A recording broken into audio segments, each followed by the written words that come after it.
Miami Architecture. If we could please welcome Pena to the stage.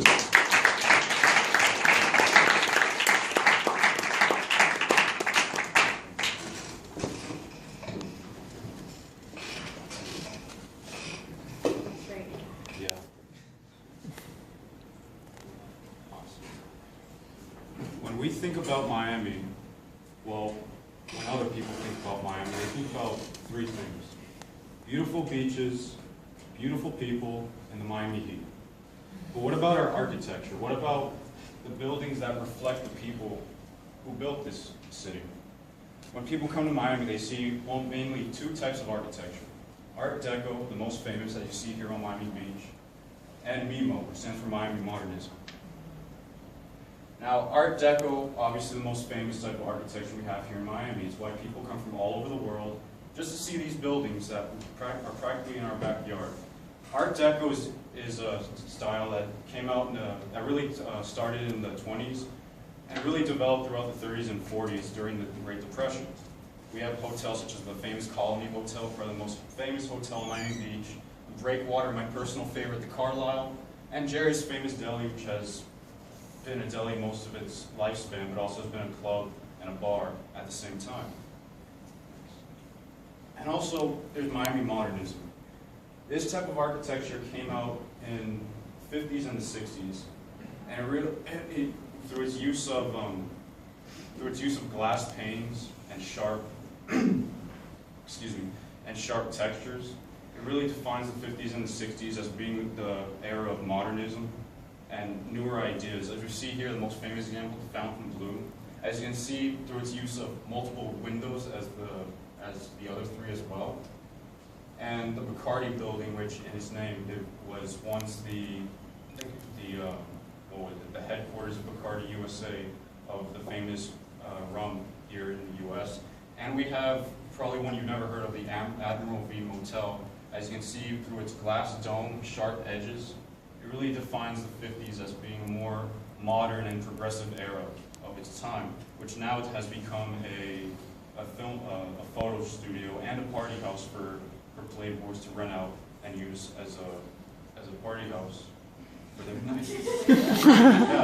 Yeah. As in, to explain it further, people come here, it doesn't look like that anymore. This picture was taken in 1957, and people rent it out as a photo studio and a party house, as I said, because it has a pool in the back, because it used to be a motel. Now it's called, I forgot the name of it now. Next slide. Now, the main reason I brought this up is not just to show you a couple of pretty buildings that you could easily drive a few minutes out east to see. It's a very important issue here in Miami. Miami's a new city compared to other cities such as New York, Boston, Chicago. So really, that's the reason why you see a lot of construction here in Miami, why you see a high-rise being built every year.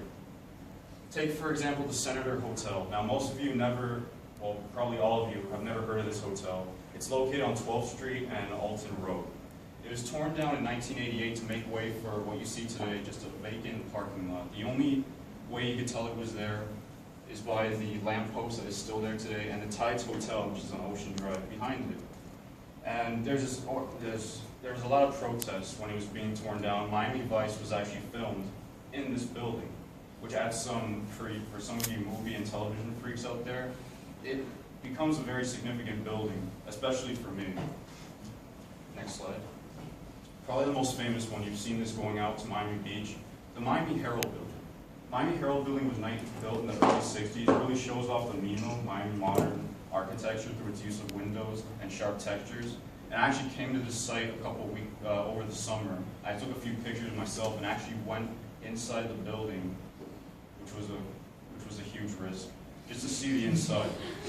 And they're actually moving their headquarters to the suburbs of Doral, which I think is ridiculous. And in its place, they're going to put a casino. I mean, if you want to go gamble, go out to the Miccosukee or just go up to Hollywood or even Las Vegas. I really don't see the point in having a casino here, honestly. Next slide. Now, this is the one I get upset over the mostly, the White Mansion on 42 Star Island. It was built in the 1920s, and it was bought out by one of the cast members of The Housewives of Miami, and her Her husband is actually a very wealthy plastic surgeon. And they bought this property, and they didn't like the house, obviously, so they tore it down. And they're making way for a new building that looks like the Greek Pantheon. I've seen models of it that they're going to build it, and it's going to be mainly an eyesore because this is the most famous building on Star Island, simply because when people are driving from Miami Beach to the mainland, this is the one building that you see. The rest of the buildings next to it are covered by trees and shrubs because most people on Star Island like to have their privacy. And also this is referred to as the Scarface House for some reason, even though Scarface was never filmed here. I mean, yeah, clearly.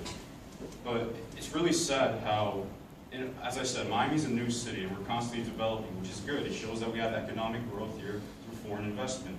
But it really drives me crazy whenever someone tears down a very historical and beautiful building and they put a strip mall or a bank there. It's just ridiculous. I think it takes away from the character of the city, and it really just slaps the faces of the people who actually who took the time, the architects and the builders, who took the time to really reflect their ideals, their culture through architecture.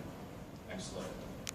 Now, the Miami Design Preservation League. These are the good guys right here. These are the guys that go out and they actually petition and protest for historic buildings that are beautiful and well kept to preserve them, and they give them a certificate of appreciation signed. This one's for the Jackie Gleason residence where he lived in Hialeah, I believe. Oh no, on Alton Road in North Miami Beach. I'm sorry.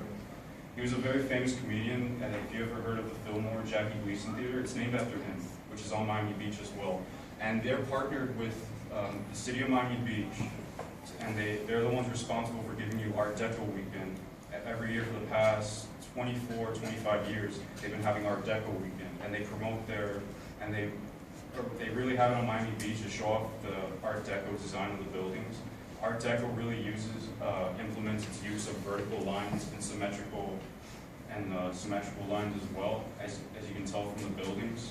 Both sides are identical, so it's very symmetrical in its use of architecture. So, thank you.